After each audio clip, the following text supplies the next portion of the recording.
Est-ce que TikTok est un bon moyen pour faire sa promo lorsqu'on est artiste? Si tu te poses encore la question, il y a un problème quelque part. L'idée reçue qui dit que sur TikTok, la moyenne des utilisateurs a moins de 15 ans ou je sais pas quoi, est complètement fausse. Donc à partir de là, oui, il faut que tu ailles sur TikTok, surtout si tu es artiste et peu importe ce que tu fais aujourd'hui. En fait, le web marketing a révolutionné complètement l'industrie musicale et pas que. Si tu vas à un arrêt de bus, dans un train, dans une gare, dans un aéroport, ou n'importe où en fait, où il y a des humains qui ont plus de 15 ans, tu vas tous les voir avec un téléphone à la main. Ils regardent plus les affiches qu'il y a au-dessus de leur tête. Ils regardent plus les affiches dans le métro. Ils regardent plus les affiches à l'arrière des bus. Ils regardent plus les écrans géants qu'il y a dans différents endroits. Ils sont sur leur téléphone.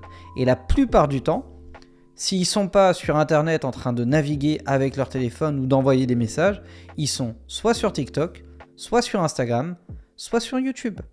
Ça veut dire qu'aujourd'hui, tu as un triangle à maîtriser en termes de communication quand tu es artiste, qui va être d'être sur TikTok, sur Instagram et sur YouTube, absolument.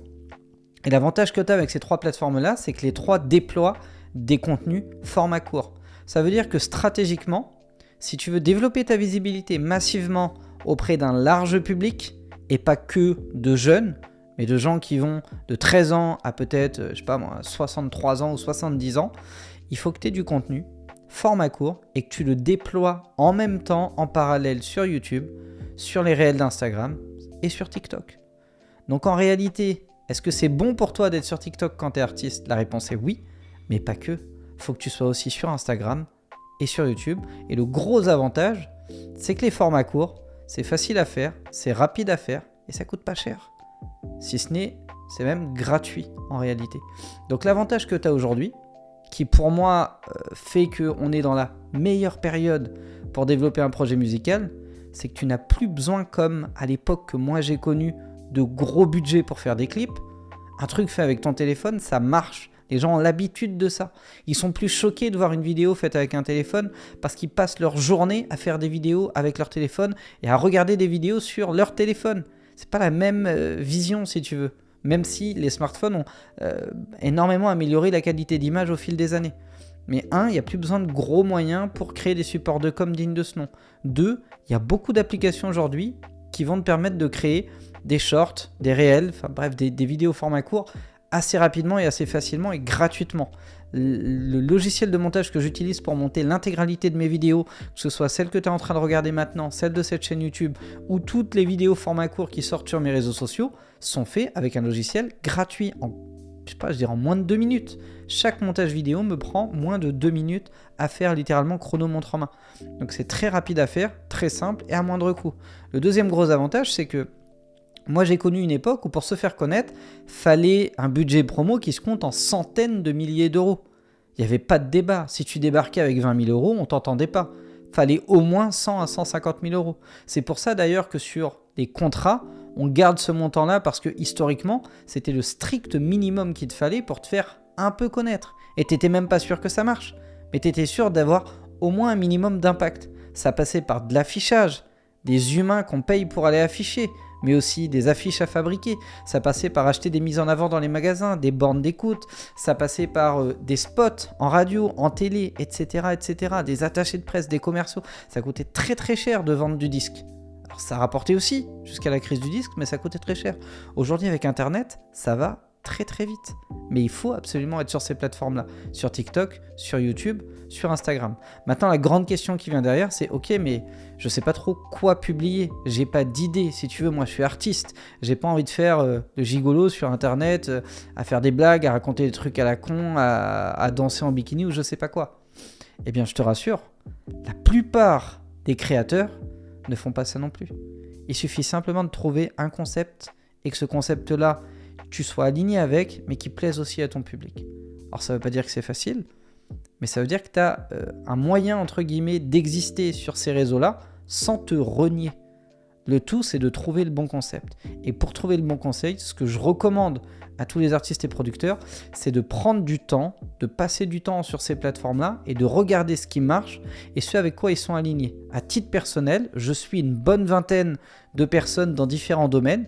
Je regarde régulièrement ce qu'ils font et je classe ça en fait dans des dossiers. Et je reviens dessus régulièrement. Et quand je vois des concepts apparaître et que je peux m'en inspirer ou les décliner ou les franciser entre guillemets, je les importe en fait. Des fois ça marche, des fois ça marche pas. Mais quand ça marche, vous avez ce qu'on appelle un product market fit digital, tu vois. C'est-à-dire que tu as pile ce qu'il faut pour le public au bon moment. Et tu n'as plus qu'à déployer ça massivement. Mais pour le trouver, il faut investir du temps, il faut essayer et il faut être convaincu que tu as ta place sur ces plateformes-là. Et je peux te garantir que c'est le cas. Tu as ta place sur Instagram, sur TikTok et sur YouTube. Si tu peux rajouter en plus un peu de contenu sur Facebook, sur LinkedIn et Snapchat, c'est royal au bar. Mais autrement, ce triangle-là suffit largement à développer la visibilité de n'importe quel artiste. Et qui plus est, chez TikTok, il y a Sundown qui a été développé, qui est leur propre système de distribution interne. Ils mettent en avant des artistes, ils lancent des carrières. Chez YouTube, c'est la même chose. Il y a YouTube Music, il y a YouTube Music France même. Ça veut dire qu'il y a la volonté de structurer des actions pour développer des projets musicaux, développer des artistes. Donc tu peux bénéficier de relais d'influence et de soutien à ce niveau-là. Et la plateforme numéro 1 pour consommer de la musique aujourd'hui, au-delà de Spotify, ça reste YouTube. Donc c'est pas négligeable. Et le dernier, c'est Instagram. Instagram, il est au centre des deux parce que c'est originellement Facebook, c'est relié à WhatsApp. C'est la plateforme qui te donne le plus de possibilités de récolter de la data pour travailler de la publicité efficace. Chez TikTok, je ne sais pas si tu as déjà essayé de faire de la pub, mais c'est très compliqué, surtout quand tu es artiste. Chez YouTube, ça marche, mais ça coûte extrêmement cher.